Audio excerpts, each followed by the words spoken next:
السلام علیکم ورحمۃ اللہ وبرکاتہ۔ ایک بہت عجیب سا سوال آیا ہے، تو اس کو میں اس لیے چاہ رہا ہوں ایڈریس کر لوں اس سے پہلے کہ بھول جاؤں۔ تو سوال اس سے متعلق ہے کہ وہ کہتے ہیں کہ بعض لوگ کہتے ہیں کہ آپ اللہ تعالیٰ سے ڈائریکٹ دعا نہ کریں، اور وہ کہتے ہیں بعض اس میں ایسے بھی لوگ ہیں جو بظاہر مولوی ٹائپ کے نظر آتے ہیں ہمیں، اور وہ کہتے ہیں نہیں، اللہ سے ڈائریکٹ نہ مانگو۔ اور اس کے اوپر پھر آپ کیا کہتے ہیں؟ وہ اللہ کے بندے، اگر اللہ تعالیٰ سے ڈائریکٹ مانگنے کا ہوتا ہی نہیں تو پھر اللہ تعالیٰ قرآن کریم میں کیوں فرماتا ادعونی استجب لکم، مجھ ہی سے مانگو، میں ہی دینے والا ہوں۔ یہ عجیب لوگ ہیں یار، عجیب سی باتیں کرتے ہیں۔ وہ اللہ سے ڈائریکٹ مانگا جا سکتا ہے یار؟ پتہ نہیں، مجھے سمجھ نہیں آتا یہ لوگ، یہ چکر پتہ ہے کیا ہے؟ یہ استغاثہ میں غلو کر جاتے ہیں۔ یہ استغاثہ میں اتنا غلو کر جاتے ہیں، یہ سمجھتے ہیں کہ استغاثہ کے بغیر دعائیں نہیں مانگی جا سکتی۔ وہ لوگ جو استغاثہ کرتے ہیں ان سے بھی آپ جا کے اگر علماء سے پوچھیں کہ آپ استغاثہ کے بارے میں کیا کہتے ہیں، کہ کیا استغاثہ کے بغیر دعا نہیں ہو سکتی، وہ کہیں گے آپ کو کہ استغاثہ کے بغیر دعا ہو جاتی ہے، استغاثہ ہی دعا کے لیے ضروری نہیں ہے۔ لیکن کچھ لوگ اس معاملے میں غلو کر جاتے ہیں۔ اب جیسا نا توسل سے دعا مانگنا ضروری نہیں ہے کہ وسیلے سے ہی دعا مانگی جائے، یہ کوئی شرط نہیں ہے۔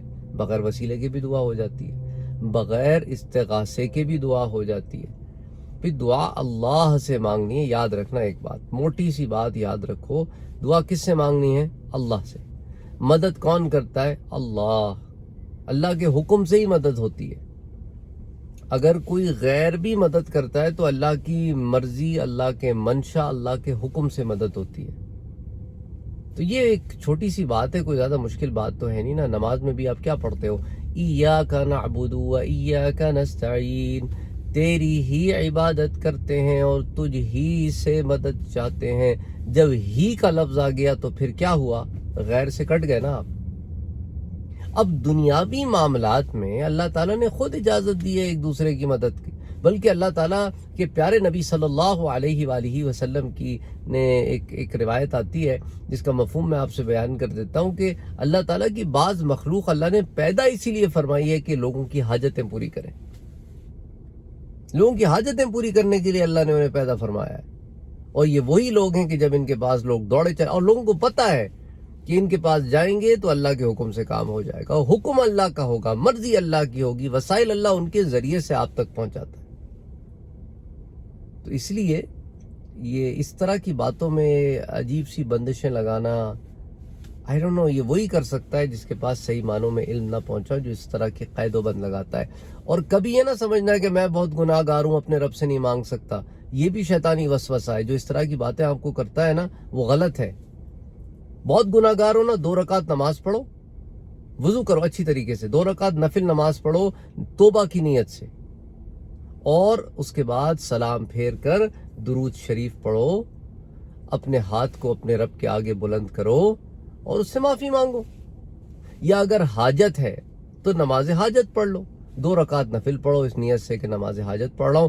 الفاظ کا زبان سے ادا کرنا بھی ضروری نہیں، ہمارے پاس یہ بھی مسئلہ ہے۔ وہ کہتے ہیں جب تک زبان سے الفاظ نہ ادا ہو نماز کیسے ہو؟ جی یہ میں 2 رکعت پڑھتا ہوں، حاجت کی نماز، قبلے کی طرف رخ کر کے، یہ الفاظ کا ادا کرنا کوئی شرائط نماز میں داخل ہی نہیں ہے، چاہے فرض ہو، چاہے سنت ہو، چاہے نفل ہو، چاہے واجب ہو، ہے ہی نہیں یہ تو علماء کرام نے ایک اہتمام اس لیے سمجھا دیا تاکہ ایک طریقے سے انسان جب کوئی یکسوئی ہو جائے۔ یہ نماز کا حصہ نہیں ہے، نیت اصل میں نماز کا حصہ ہے۔ نیت کہاں ہوتی ہے؟ دل میں ہوتی ہے۔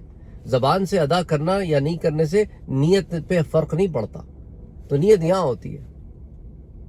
تو جب نیت ہے کہ 2 رکعت پڑھ رہا ہوں حاجت کی، کہہ بھی لیں تو مسئلہ کوئی نہیں، نہیں کہیں تو بھی ٹھیک ہے، 2 رکعت حاجت کی پڑھنی ہے، اللہ تعالیٰ کے حضور بیٹھا ہوں، اللہ کی حضور بیٹھ کے پھر نماز سے فارغ ہونے کے بعد درود پڑھو، اس کے بعد اپنی دعا کرو اور اختتام درود پہ کرو، that's it۔ اللہ تعالیٰ تو کہہ رہا ہے میرے بندے، اور ہم کہہ رہے ہیں کہ ایک ذرا ڈسٹنس رکھیں گے ہم۔ کیوں بھائی ڈسٹنس آپ کیوں رکھیں گے؟ آپ نے ڈسٹنس نہیں رکھنا ہے۔ یہ جو ڈائریکٹ کمیونیکیشن میں جو ایک اپنائیت ہے نا، یہ ڈسٹنس میں نہیں ہے. اگر ہم اتنے گندے غلیظ پلید ہوتے تو اللہ تعالیٰ یہ فرماتا ہی نہیں کہ مجھ ہی سے مانگو میں ہی دوں گا. تو اینی وے، بعض لوگ اس بات سے میری ناراض بھی ہو جاتے ہیں اور شاید ہو بھی جائیں جو میں ابھی آپ سے کر رہا ہوں، لیکن وہی بات ہے کہ میں آپ کی راضی یا آپ کی ناراضی کے لیے بات نہیں کر رہا.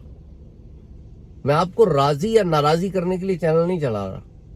جو بات ٹھیک ہے وہ ٹھیک ہے، جو بات غلط ہے وہ غلط ہے، جو ناراض ہوتا ہے ہوتا رہے. Simple is that. اس میں کوئی راکٹ سائنس نہیں ہے، کوئی بہت مشکل بات نہیں کر دی میں نے. تو اسی لیے کیونکہ اتنے زیادہ اس طرح کے کامنٹس آ رہے ہیں، میں کہتا بھائی ٹھیک ہے، ناراض ہوتے ہو آپ تو ہو جاؤ. بھئی اگر آپ ناراض ہوتے ہو اس بات سے تو ٹھیک ہے، آپ ہو جاؤ. آپ کو خوش کرنے کے لیے تو ہم چینل نہیں چلا رہے نا.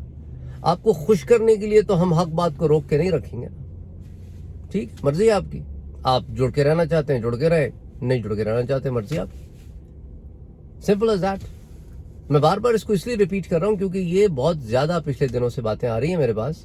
میں کہا ایک ہی ساتھ ان ساری چیزوں کو ایڈریس کر لیتے ہیں تاکہ معاملہ بالکل صاف ہو جائے. کہ وہ اور لوگ ہوں گے جو للو چپو کرتے ہوں گے، پیچھے پھرتے رہتے ہوں گے، کہ خوشامدی قسم کے جو لوگ ہوتے ہوں گے، جو چینل چلانے کے لیے حق کو چھپا لیتے ہوں گے، آپ کی مرضی کی باتیں کرتے ہوں گے، آپ کو خوش کرنے کے لیے کرتے ہوں گے. لیکن یہاں پر یہ معاملہ نہیں ہے. یہاں پر غلط کو غلط اور صحیح کو صحیح کہا جاتا ہے. چاہے وہ کسی مکتبہ فکر کا تعلق سے رکھتا ہو، چاہے وہ اس مکتبہ فکر سے بھی تعلق رکھتا ہو جو جس کو میں فالو کرتا ہوں، یا اس مکتبہ فکر سے بھی تعلق رکھتا ہوں جس کو میں فالو نہیں کرتا ہوں. Doesn't matter. غلط غلط ہے، صحیح صحیح ہے. Simple is that. یہی اصول ہونا چاہیے. بہرحال السلام علیکم ورحمۃ اللہ وبرکاتہ.